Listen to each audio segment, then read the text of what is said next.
Previously, on A New Winter, the Stockwells are murdered, one by one. Kate Stockwell was a good friend of mine. To the police, I guess I was a suspect. I looked down at my phone, and all the text said was, "It's about Kate." This is episode 2 of A New Winter.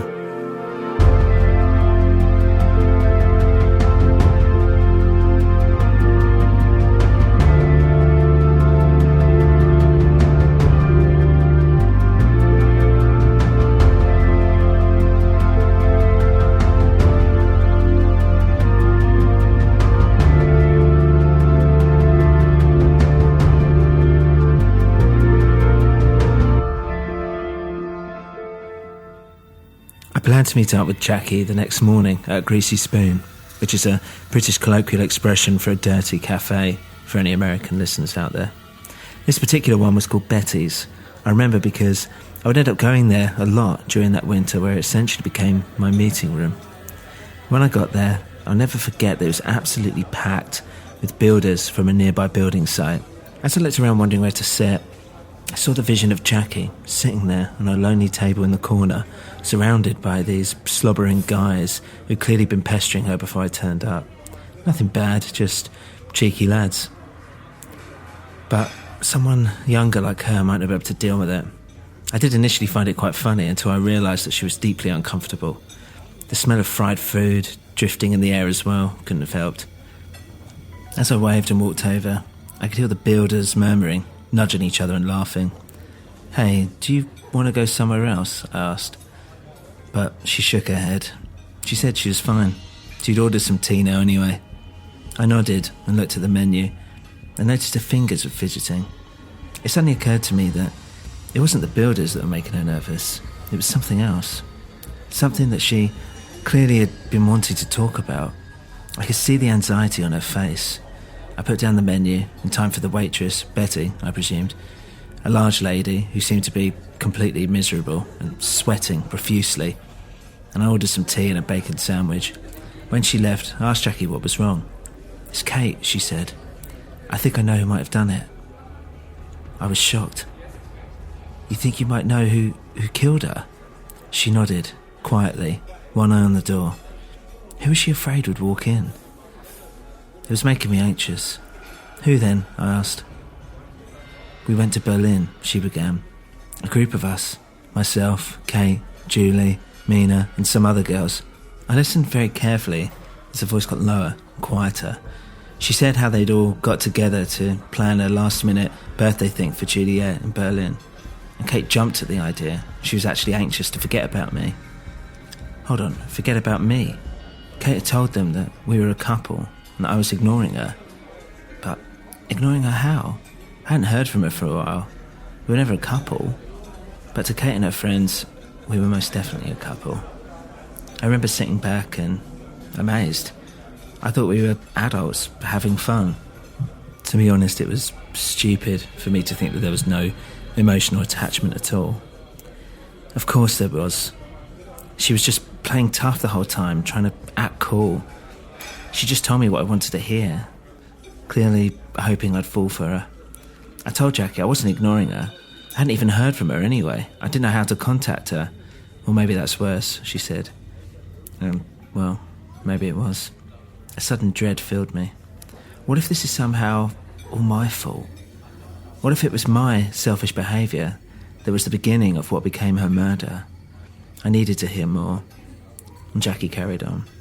She said how they hit the town as soon as they got there, but the second night was a bit different.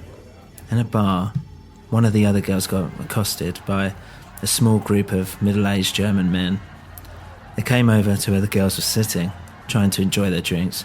There were 3 of them, bald, fat, disgusting, just smelling of booze and cigarettes. The girls immediately wanted to leave, but the men apologised and just sat down on the table next to them, as if minding their own business. The girls stayed, but one of the guys took a special liking to Kate. Jackie remembered distinctly he was shouting out, almost into her face, "I love red hair," and tried to cheers her, but she wasn't having any of it. Soon the girls all left and went to a nightclub. There, they were having a great time, and then Mida noticed that the 3 German men from the last bar just walked in. They tried to stay away, but it was useless. These men were hanging around like a bad smell, ruining their night. The next thing Jackie remembers is waking up on the floor and feeling the itchy fuzz of a cheap carpet against her face. She remembers hearing noises and slowly came to see one of the old German men having sex with Kate on the bed, and another one watching it from the corner, naked. The one sitting down noticed that Jackie had come to and mumbled some German to the one on the bed. Jackie was still groggy, so she couldn't get a good look, but she felt like she didn't have to. She knew who it was. The men got up and out of the room extremely quickly. Jackie remembers rushing to the bathroom, where she was violently sick. She looked around and knew that she wasn't at home. She realised that she was in her own tiny little hotel room. Did they really bring those guys back? She staggered back to the bedroom and just saw Kate lying there, practically naked, and her legs lying apart. She was asleep. Suddenly it dawned on Jackie. She had just watched Kate being raped. Her clothes were still intact. She's guessing that she was safe, and maybe she'd just woken up in time. But Kate, God knows what she should do. I mean, was Kate even alive? Jackie tried waking Kate up, and slowly she began to come to. Jackie got her some water, and soon both of them were just sitting there, silent and scared. It was then that Kate made Jackie promise that no one would know, that they'd keep it secret. She didn't think her God-fearing family would be able to handle it, that she may never be able to leave the house again, and that it might go back to me, that I might find out and want nothing to do with her. That was horrible to hear. And so, Jackie and Kate never spoke about it again, not even to each other, until now. I mean, I was lost for words. I didn't know what to say to her. I couldn't believe something like that could happen to Kate. And meanwhile, I was at home, just not giving 2 shits what was happening to her. I felt terrible, nauseous, and at that point my food arrived. I had to push it to one side and just sip on my tea. But what I didn't understand was how this related to the murder. I've seen him, Jackie told me. The man that raped her, the German, he's here, in this village. He's watching us.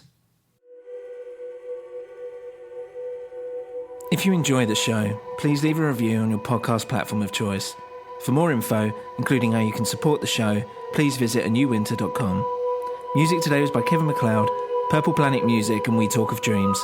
Thank you for listening to A New Winter.